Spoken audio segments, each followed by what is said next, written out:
Good evening, everybody, and welcome back to 16 SIF. This is your weekly fix of 16 SIF. Today, we're going to be discussing airports and flying.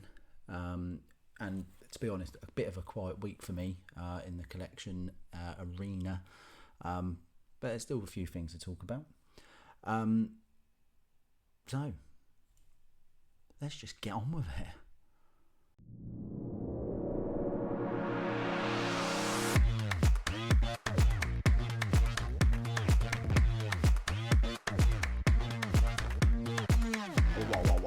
Let's not blow things out of proportion.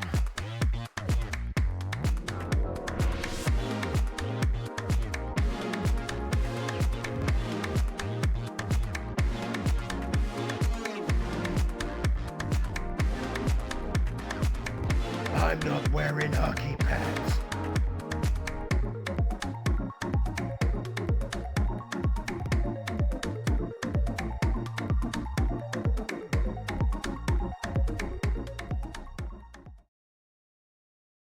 Right, hello everybody, here we are for the weekly show. I was unsure whether to do one this week because tomorrow night I'm on the OFAC podcast live at 8:30 GMT. Is the cat really eating biscuits now when I'm doing this? I'm trying to record here, man.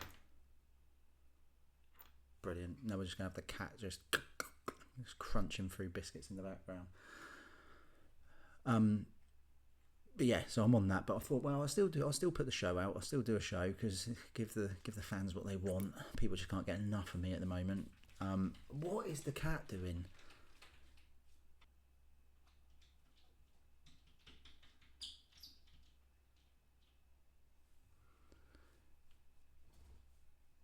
Just scratching the wall.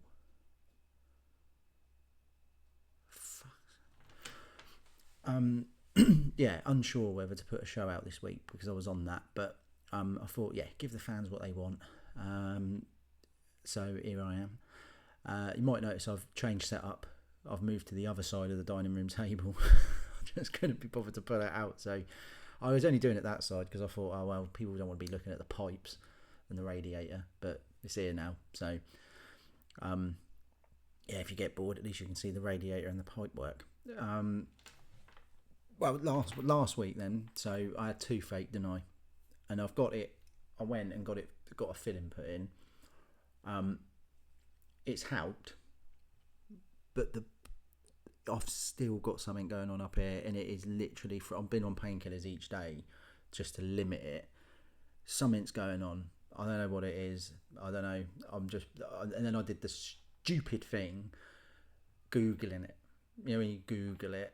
And then next minute I'm walking around like, oh Jesus Christ, I've got a brain tumour.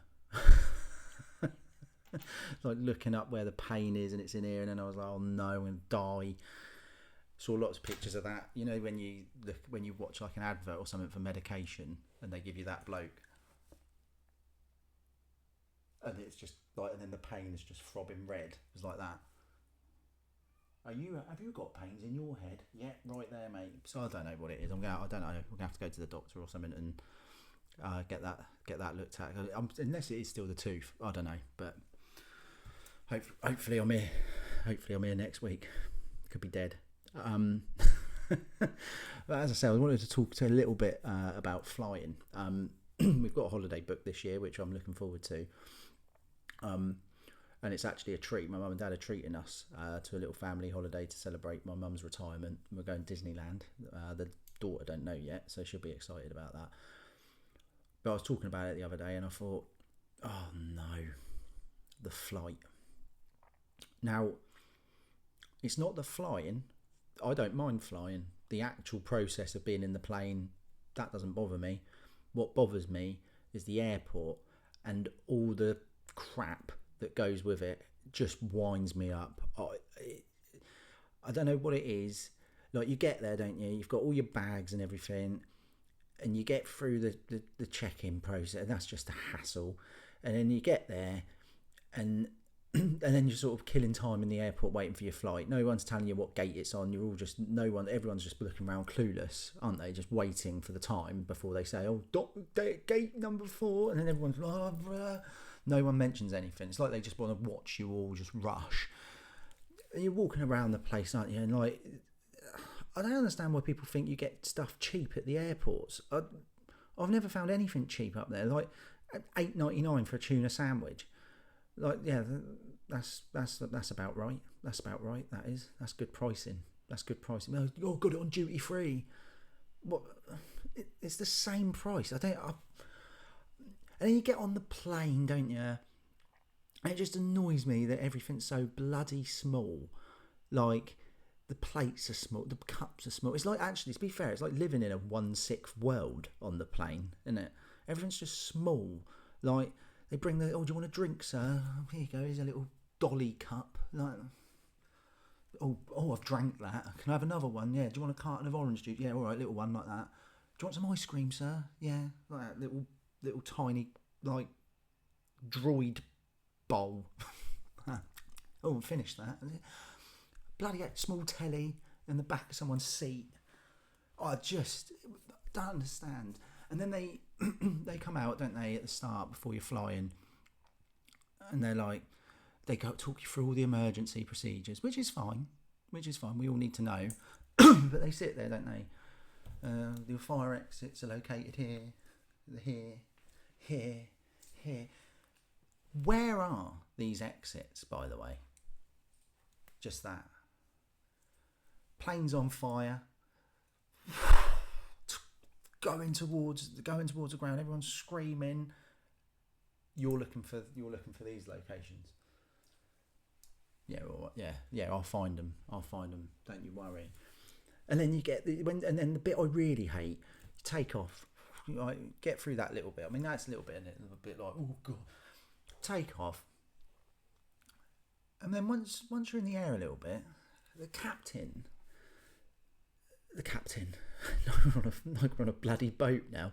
The captain, the pilot, should I say, the captain, the pilot will then go. He sort of starts getting a bit big-headed, doesn't he? Like he's the one flying the plane now, and like he's the most important person ever in the world. He starts telling you what he's going to do. Good afternoon, everybody, ladies and gentlemen. We're on our way now to Mexico, and we're going to be taking a 25,000 elevator lift into the air, and I'll be hitching a left as we come through. And then I'm sat there going, you do what you want, mate. As long as you get me... The cat's doing that thing again. Unbelievable.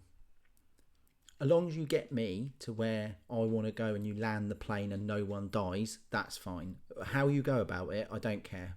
I can't see anything anyway. It's just clouds. Don't give a shit. Just fly the plane. We all survive. You land the plane. Job done. I don't care what you're doing. I couldn't give a shit.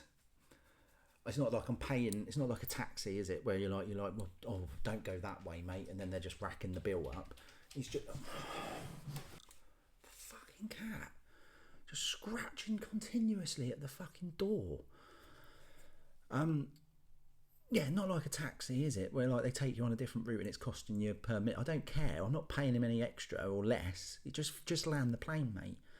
So yeah, I'm looking forward to it. But just that whole bit, like the whole airport and flying thing, I just hate all of it.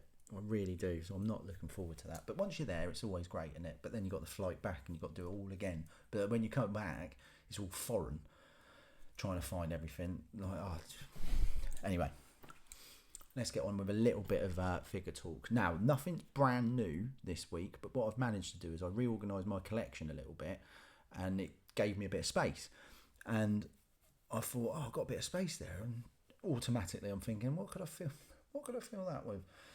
And I'm still a bit conscious of buying anything at the moment because, as I said in the show a couple of weeks ago, I've got a few pre-orders and I don't want to buy something and then a pre-order drop. So I'm just hanging in there a little bit.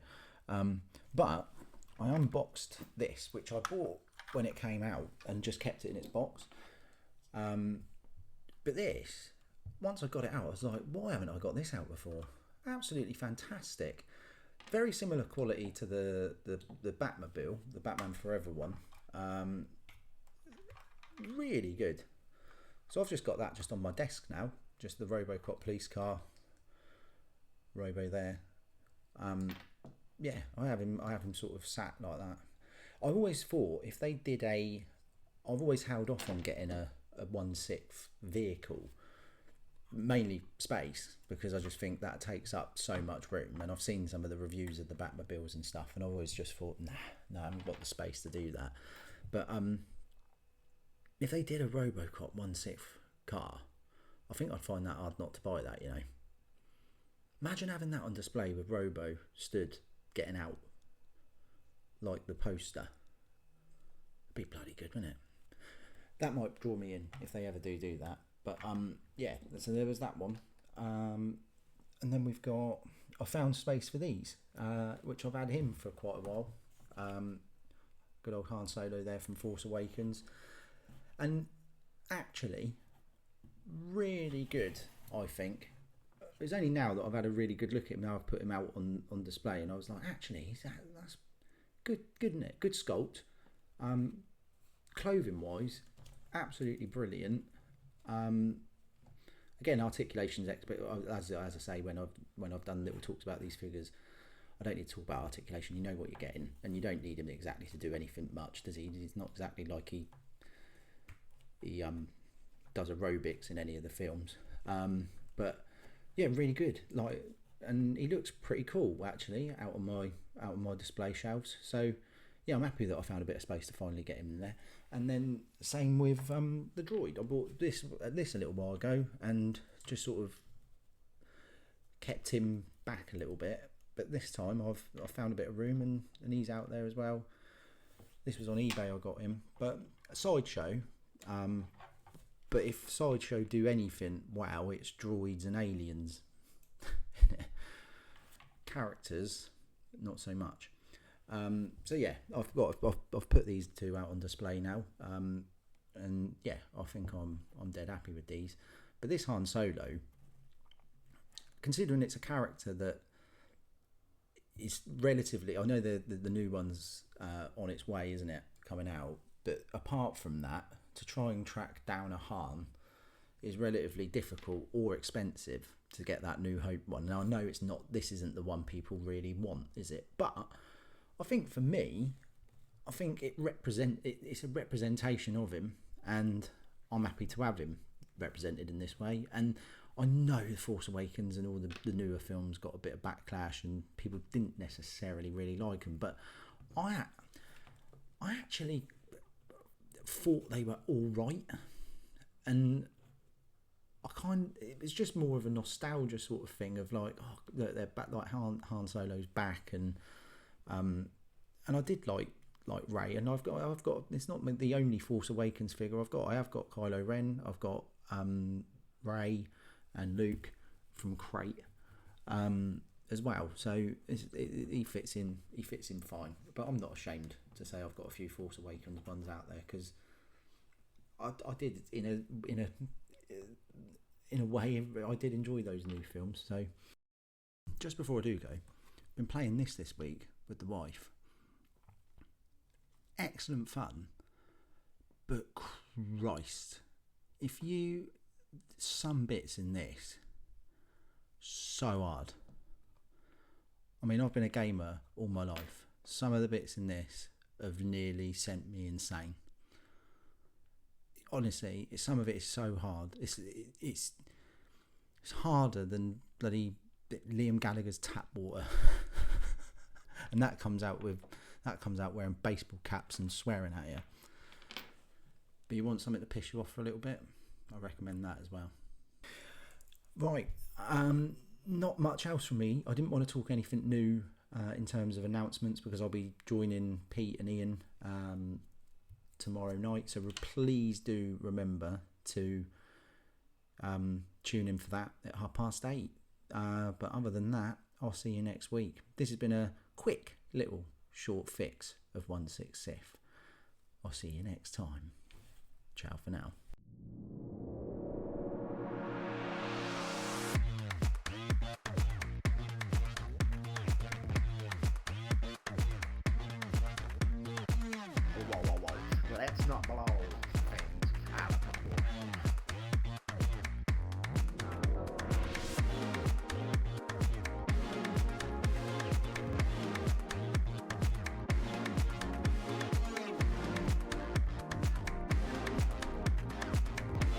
I'm not wearing hockey pants.